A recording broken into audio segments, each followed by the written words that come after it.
मंडळी, कालचा दिवस तुम्हा आम्हा भारतीयांसाठी एका अतिशय दुःखद बातमीनं मावळला. देशाचे माजी पंतप्रधान, माजी अर्थमंत्री आणि अर्थतज्ञ डॉक्टर मनमोहन सिंग यांचं वयाच्या 92व्या वर्षी निधन झालं. झिरोवरच्या दुसऱ्या सत्रात आपण डॉक्टर मनमोहन सिंग यांच्या कारकिर्दीवर चर्चा करणार आहोत. पण ही चर्चा त्यांच्या प्रशासकीय कारकिर्दीतल्या पहिल्या जबाबदारीपासून क्रमशः पद्धतीची नसणार आहे. पण तुम्हा आम्हा भारतीयांचं जीवन, एकंदरीतच आपलं जीवनमान आणि जीवनशैली बदलण्यात डॉक्टर मनमोहन सिंगांनी कशी मोलाची भूमिका बजावली याचा उहापोह आपण या झिरोवरमध्ये करणार आहोत. आपल्यातील जी मंडळी 50च्या पुढे असतील ना, त्यांनी लायसन्स राज आणि कोटा सिस्टीमचे तोटे भोगले असतील. त्या काळात टेलिफोन कनेक्शन मिळण्यासाठी मंडळी 10-10 वर्ष लागायची. कुणाला मोटार किंवा स्कूटर घ्यायची तरी 10 ते 15 वर्ष वाट पाहावी लागायची.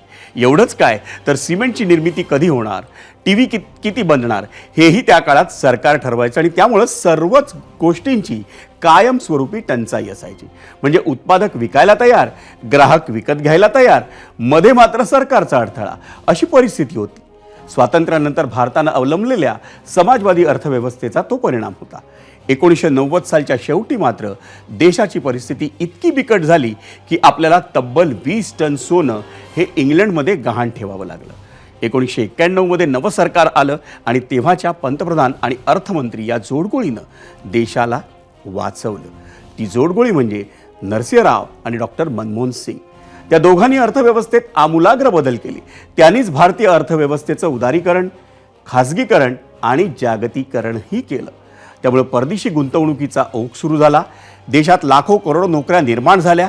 आपल्या चहूबाजूनं आपण सध्या विविध ब्रँड्स पाहतोय, म्हणजे McDonald's, burger king, Starbucks, Nike, Skechers, Hyundai, Volkswagen, Coca Cola, Domino's वगैरे वगैरे. हे एक ना अनेक बहुराष्ट्रीय ब्रँड्स म्हणजे डॉक्टर मनमोहन सिंग यांची पुण्याई आहे असंच म्हटलं पाहिजे. पंतप्रधान झाल्यावर डॉक्टर सिंग यांची कारकीर्द केवळ आर्थिक क्षेत्रापुरती मर्यादित राहिली नाही. सामाजिक जीवन, कृषी, कामगार क्षेत्र, आंतरराष्ट्रीय संबंध अशा नानाविध क्षेत्रात भारत कित्येक मैलांनी पुढे गेला. एवढंच काय तर सध्या आपल्या जीवनाचं अविभाज्य भाग बनलेलं आधार कार्ड हे देखील डॉक्टर सिंग यांच्याच कार्यकाळात सुरू झालं होतं. हे सर्व मुद्दे आपण अगदी तपशीलवार पाहणार आहोत. सुरुवात करूया 1991 सालच्या उदारीकरणाच्या धोरणापासून. मंडळी, 1991 साली तत्कालीन पंतप्रधान नरसिंह राव आणि अर्थमंत्री डॉक्टर मनमोहन सिंग यांनी देशाचं नाक कापलं जाण्यापासून वाचवलं असं म्हटलं तर वावगं ठरणार नाही. कारण त्यावेळी केवळ 15 दिवस पुरेल इतकंच परकीय चलन आपल्याकडे शिल्लक होतं. त्यावेळी कठोर पावलं उचलली नसती तर आंतरराष्ट्रीय बाजारातून तेल घेता आलं नसतं, तसंच कर्जाचे हप्तेही थकले असते. ही सगळी स्थिती सरकार स्थापन केल्यावर लगेचच नरसिंहराव यांच्या लक्षात आली होती. कर्ज हवं असेल तर अर्थव्यवस्थेत मूलभूत सुधारणा कराव्या लागतील अशी अट आंतरराष्ट्रीय नाणेनिधी म्हणजे IMFनं घातली होती. भराभर पावलं उचलावी लागणार होती. पण नक्की करायचं काय? IMF आणि अन्य आंतरराष्ट्रीय वित्त संस्थांशी वाटाघाटी करणार कोण? भारताचं हित जपताना देशाचं सार्वभौमत्व धोक्यात येणार नाही याची काळजी घेणं कुणाला जमणार? या सर्व प्रश्नांचं उत्तर एकच होतं आणि ते नरसिंहरावांच्या डोक्यात होतं. ते म्हणजे रिझर्व्ह बँकेचे माजी गव्हर्नर आणि पंतप्रधानांचे अर्थविषयक माजी सल्लागार डॉक्टर मनमोहन सिंग. त्यांनी अर्थमंत्रीपदाची शपथ घेताच डॉक्टर सिंग ताबडतोब कामाला लागले. पुढच्या काही आठवड्यांमध्ये बजेट मांडायचं होतं. 1991 सालचं ते बजेट स्वातंत्र्योत्तर काळातलं सर्वात ऐतिहासिक आणि क्रांतिकारी बजेट ठरलं. या बजेटमध्ये सरकारनं लायसन्स राज यंत्रणा जवळपास गुंडाळून ठेवली. अनेक क्षेत्रांमधले जहाल नियम शिथिल केले. परदेशी गुंतवणुकीची वाट मोकळी करून दिली आणि अनेक सरकारी कंपन्या विकायला काढल्या. अवघ्या 2 वर्षात याचा परिणाम दिसू लागला. अर्थव्यवस्थेच्या प्रगतीचा पाया असा रचला जात होता की 1991 पासून पुढील 25 वर्षात अर्थव्यवस्थेचा आकार हा 6 पटीने वाढला. त्याच पार्श्वभूमीवर पाहूयात 1991 सालापासून 2014 सालापर्यंत भारताच्या सकल राष्ट्रीय उत्पन्नात अर्थात GDP मध्ये कसा बदल होत गेला. आपण पाहतोय GDP डॉलरमध्ये, अर्थात 1990 साली तो होता 32,000 कोटी, 1991 मध्ये तो झाला 27,000 कोटी आणि याच वर्षी डॉक्टर मनमोहन सिंग अर्थमंत्री झाले. त्यानंतर 1992 मध्ये तो 29,000 कोटीवर गेला. मग आपण पाहतो 1993 साली GDP 36,000 कोटींवर गेला. 1994 साली 33,000 कोटींवर गेला. 1995 साली तो 36,000 कोटींवर गेला आणि 2000 साली तो 47,000 कोटी. 2004 ज्यावेळी डॉक्टर मनमोहन सिंग हे पंतप्रधान झाले त्यावेळी देशाचा GDP होता 71,000 कोटी. 2005 मध्ये तो 82,000 कोटींवर गेला. 2010 मध्ये तोच GDP 1.68 लाख कोटींवर गेला आणि मग 2014 मध्ये जेव्हा डॉक्टर सिंग हे पंतप्रधान पदावरून पायउतार झाले तेव्हा देशाचा GDP हा 2.04 लाख कोटींवर होता.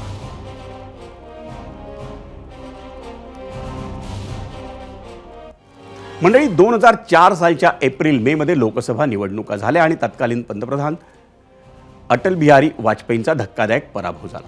सोनिया गांधी पंतप्रधान होणार अशी जोरदार चर्चा असताना ती संधी डॉक्टर मनमोहन सिंग यांना मिळाली.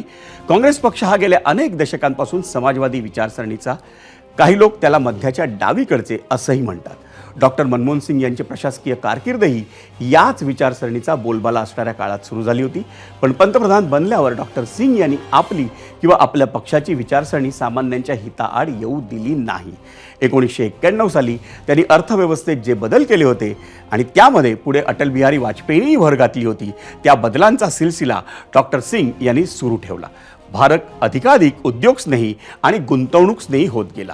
नफा, गुंतवणूक आणि परदेशी गुंतवणूकदार यांना व्हिलन मानून ठरवलेली धोरणं रद्द करण्यात येत होती. पण कोट्यवधी भारतीय तरुणांच्या हाताला काम द्यायचं असेल तर गुंतवणूकदारांना हाकलून चालणार नाही हे डॉक्टर मनमोहन सिंग यांना कळत होतं.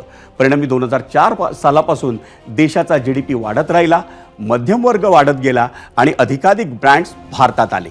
IT क्षेत्रामुळं नवा उच्च मध्यम वर्गही उदयास आला. पुणे, बंगळुरू, हैदराबाद, चेन्नई, गुडगाव, नोएडा इथे टोलेजंग IT आणि कॉर्पोरेट पार्क्स उभी राहू लागली आणि बघता बघता भारतातील मध्यम वर्गाची संख्या ही 30 कोटींपर्यंत जाऊन पोहोचली. 2004 ते 2014 या 10 वर्षांमध्ये भारताच्या GDPचा वाढीचा दर हा सरासरी 7.7% इतका होता. मंडळी, याच पार्श्वभूमीवर पाहूयात डॉक्टर मनमोहन सिंग यांच्या पंतप्रधान पदाच्या सर्व वर्षांमध्ये GDP वाढीचा दर नेमका कसा होता. आपण पाहतोय जेव्हा डॉक्टर मनमोहन सिंग हे देशाचे पंतप्रधान होते तेव्हाचा GDP वाढीचा दर 2004 साली 7.5%, 2005 साली तो 9%, 2006 साली तो 9.6% होता, 2007 साली 8.7%, 2008 साली 6.7%, 2009 साली 7.9%, 2010 साली 8.5%, 2011 साली 5.2%, 2012 साली 5.5%, 2013ला 6.4% आणि 2014ला 7.4%.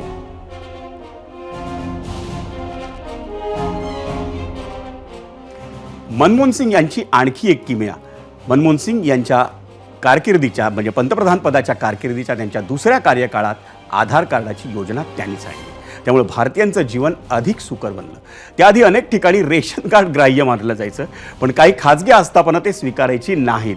अन्य राज्यात स्थायिक झाल्यावर अडचण यायची, मग स्थानिक घरमालकाकडून प्रशस्तीपत्र घ्यावं लागायचं.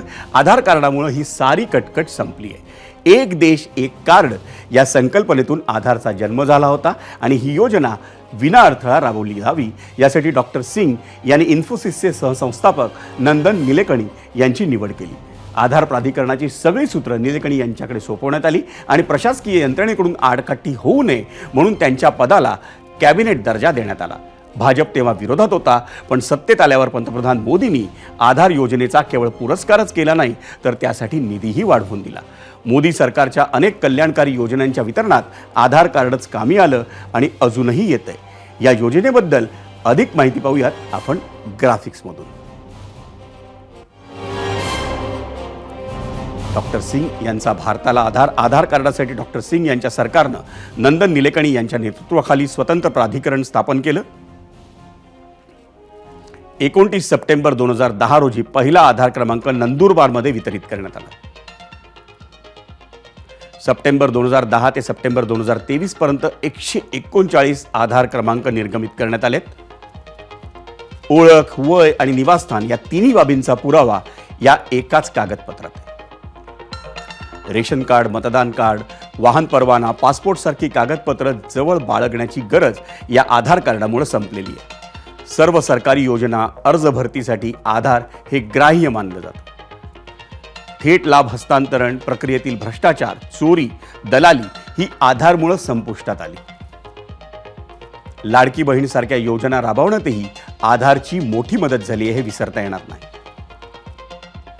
सिम कार्ड, विमा, कर्ज यासारख्या खाजगी सेवा मिळवण्यासाठी देखील आधारचाच उपयोग होतो। वर्ल्ड बँकेकडून देखील आधार योजनेचं कौतुक करण्यात आलंय। विरोधात असताना भाजपकडून आधारचा बोगस योजना म्हणून उल्लेख करण्यात आला होता। मात्र सत्तेत आल्यावर भाजपकडून आधारचा पुरस्कार आणि योजनेसाठी निधी देखील वाढवण्यात आलाय।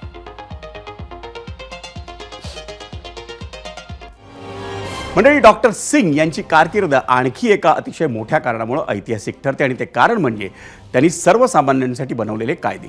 यूपीए सरकारच्या काळात जनतेला अनेक पथदर्शी अधिकार देणारे कायदे करण्यात आले। या कायद्यांमुळे विशिष्ट अधिकार आणि सेवा देण्याला सरकार बांधील झालं। त्यातील काही प्रमुख कायदे आपण पाहूया ग्राफिक्समधून।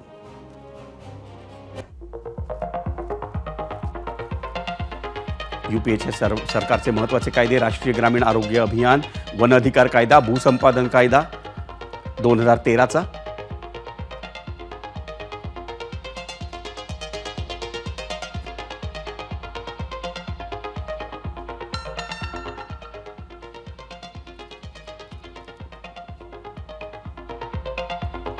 यूपीए सरकारचे महत्त्वाचे कायदे: अन्न सुरक्षा कायदा, शिक्षण अधिकार कायदा, माहिती अधिकार कायदा, राष्ट्रीय ग्रामीण रोजगार हमी योजना।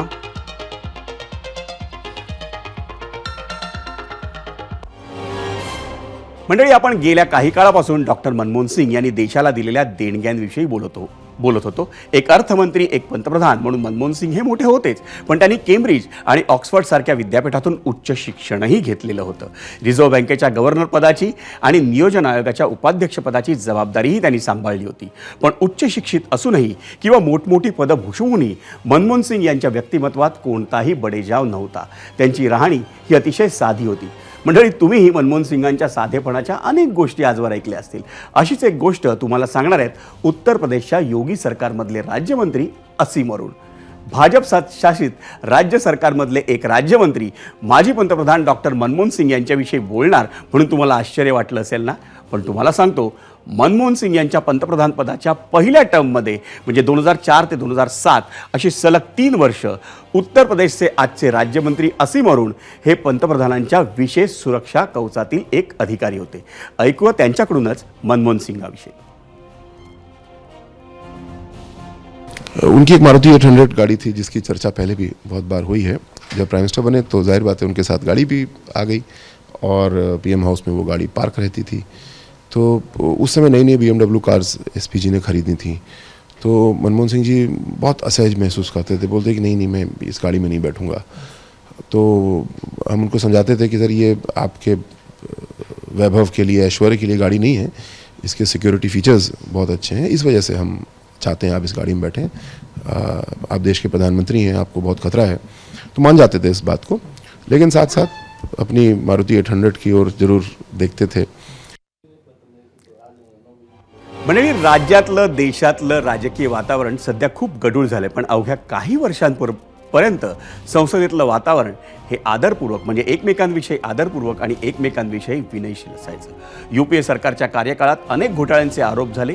तत्कालीन विरोधी पक्षनेत्या सुषमा स्वराज यांनी एका शेअरमधून डॉक्टर मनमोहन सिंग यांच्यावर पडखर टीकाही केली होती, पण नंतर डॉक्टर सिंग यांनी देखील शेरो शायरीच्या माध्यमातून त्याला उत्तर दिलं होतं। आपण पाहूया त्यांनी काय उत्तर दिलं होतं आणि सुषमा स्वराज यांनी काय टीका। माना कि तेरी दीद के काबिल नहीं हूं मैं,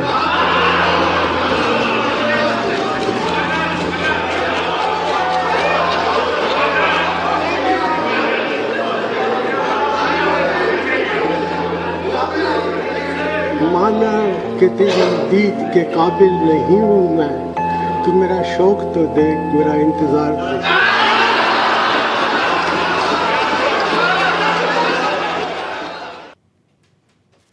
आज एक शेर पूछ करके मैं आपसे जवाब पूछना चाहती हूँ। तू इधर उधर की ना बात कर, कर ये बता कि काफिला क्यों लूटा। तू इधर उधर की ना बात कर, ये बता कि काफिला क्यों लूटा। हमें रहजनों से गिरा नहीं, तेरी रहबरी का ख्याल है, तेरी रहबरी। माना कि तेरी दीद के काबिल नहीं हूँ मैं,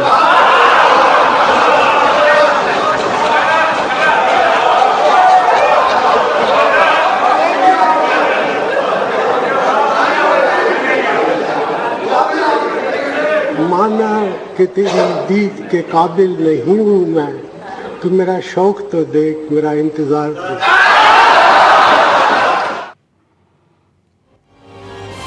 मंडळी, समाज जीवनातील अनेक व्यक्तिरेखा, अनेक पात्र ही वर्तमानात नावारूपास येतात, चर्चेत असतात, माध्यमांच्या हेडलाईनमध्ये देखील असतात. पण काळ जसजसा सरतो ना, तेव्हा यातली अनेक पात्र ही विस्मृतीत जातात आणि इतिहासाच्या पटलावर अवघे काही प्रमुख नट सुरतात. 100 वर्षानंतर जेव्हा कुणी भारताचा इतिहास लिहायला गेल, तेव्हा त्यात डॉक्टर मनमोहन सिंग यांचा समावेश हा करावाच लागेल. कारण 27 कोटी नागरिकांना गरिबी रेषेच्या वर आणणारा रोज रोज जन्माला येत नसतो. तो घडत असतो अपार कष्टानं, तळपत असतो असामान्य कर्तृत्वानं आणि झटत असतो सामान्यांप्रती असणाऱ्या पोटतिडकीनं. डॉक्टर मनमोहन सिंग याच श्रेणीतले होते. फाळणीपूर्व भारतातल्या पंजाबमधल्या गाह या खेड्यात त्यांचा जन्म झाला होता. शाळकरी वयात असतानाच त्यांना वीज उपलब्ध नव्हती.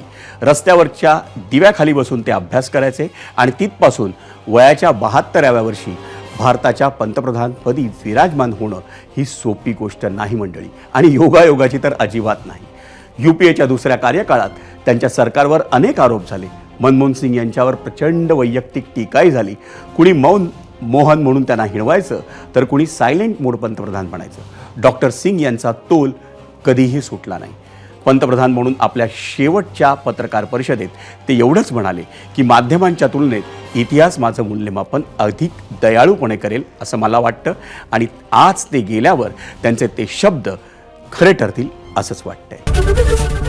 ABP माझा, उघडा डोळे बघा नीट.